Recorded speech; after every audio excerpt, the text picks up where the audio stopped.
India, bella mezcla de diosa y pantera,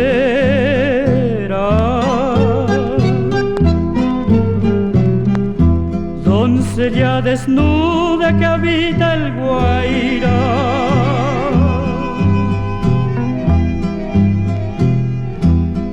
Arisca romanza curvó sus caderas,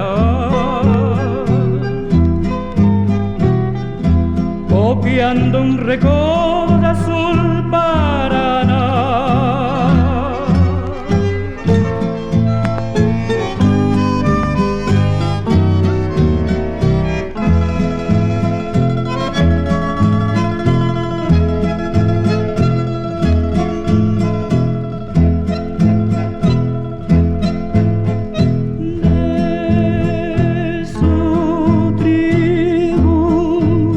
La flor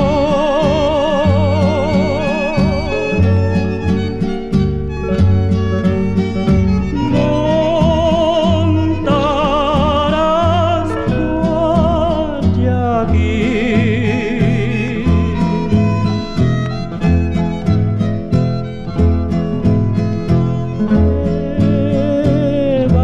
Evarisca de amor,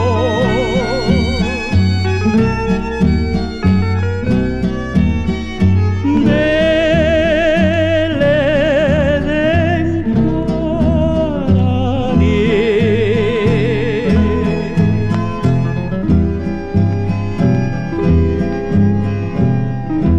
Bravea en sus sienes su orgullo de pluma,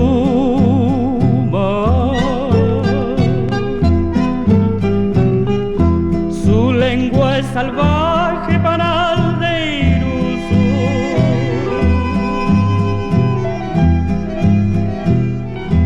Collar de colmillos de tigres y pumas,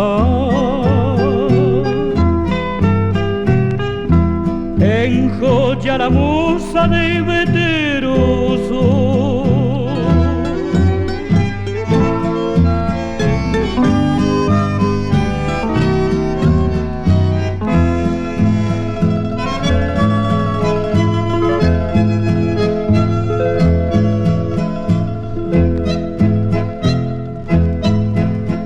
La silvestre mujer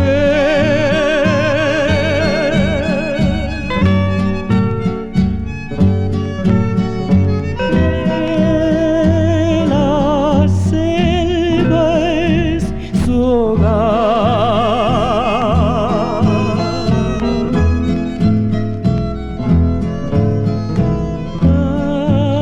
También